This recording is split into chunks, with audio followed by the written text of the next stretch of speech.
Hello guys, we're back decorating another cake today.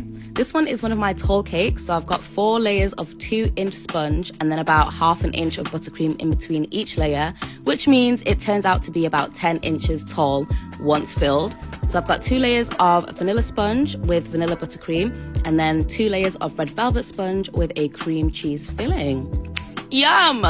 So this cake was ordered by one of my very good friends who I went to uni with. She was traveling all the way from Crewe to pick this cake up. So I did add a thick dowel in the center for extra stability, and I did the crumb coat and final coat in ganache. Now I know many people find ganache daunting, and honestly, I don't blame you. The amount of tears I've cried because of this thing. But once you get the hang of it, it is an amazing tool to have in your arsenal, especially for people who travel to collect their cakes.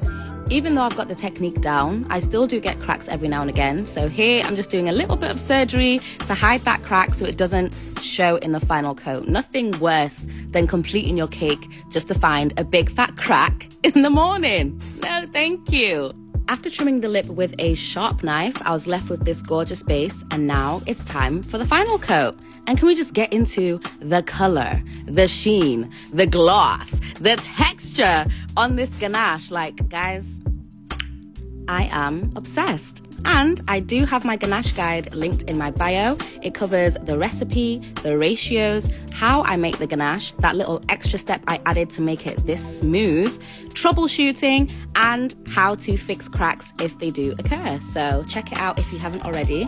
But here I'm just smoothing it out. I like to use a metal scraper with ganache. I just feel like you get it smoother, innit? I just love the Mancunian accent. I really do. I do. But anyway, here I'm doing my white chocolate ganache strip. I dyed it using Sugar Flare Navy. And yes, this is a man cake, but I have no gripes towards it because look how smooth it is. Look how perfect that base is for all of the decor. Now, I will say, when you're doing drip cakes, you want to make sure... my voice! Sorry. You want to make sure you put your cake in the fridge for at least 15 minutes before you start piping. Otherwise, your piping can literally slide off the cake or the drip will start dripping in places you didn't intend it to drip. So just make sure your ganache is set before you start piping. But here, I'm just adding on all of my chocolate decor. I used a 4B tip for the shell border and also these little kisses. Is that what they're called? I hope it is because it's super cute. And the piping is also in ganache.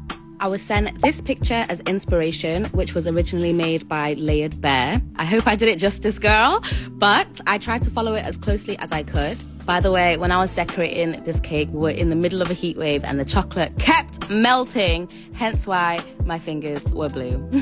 But I added on these cake toppers that I made myself. On this big topper, I actually hot glued a skewer on the back just so it was easy for me to place into the cake. I finished it off with some glitter, and here is a final spin. Honestly, I think it's pretty spot on to the inspiration picture, and it just looks appetizing, you know, like you want to eat that. My customer was extremely happy with her cake. In fact, let me not reduce her to just a customer. My Precious, her name is Precious. She's an incredible hairstylist, by the way. So if you're in the Stoke-on-Trent area, go and check her out. This is some of the hair that she's done. Extremely, extremely talented. Love her down. But yeah, she said the cake arrived to Crewe in perfect condition and everyone absolutely loved it. As always, let me know what you guys think and I'll see you in the next one. Bye, cuties.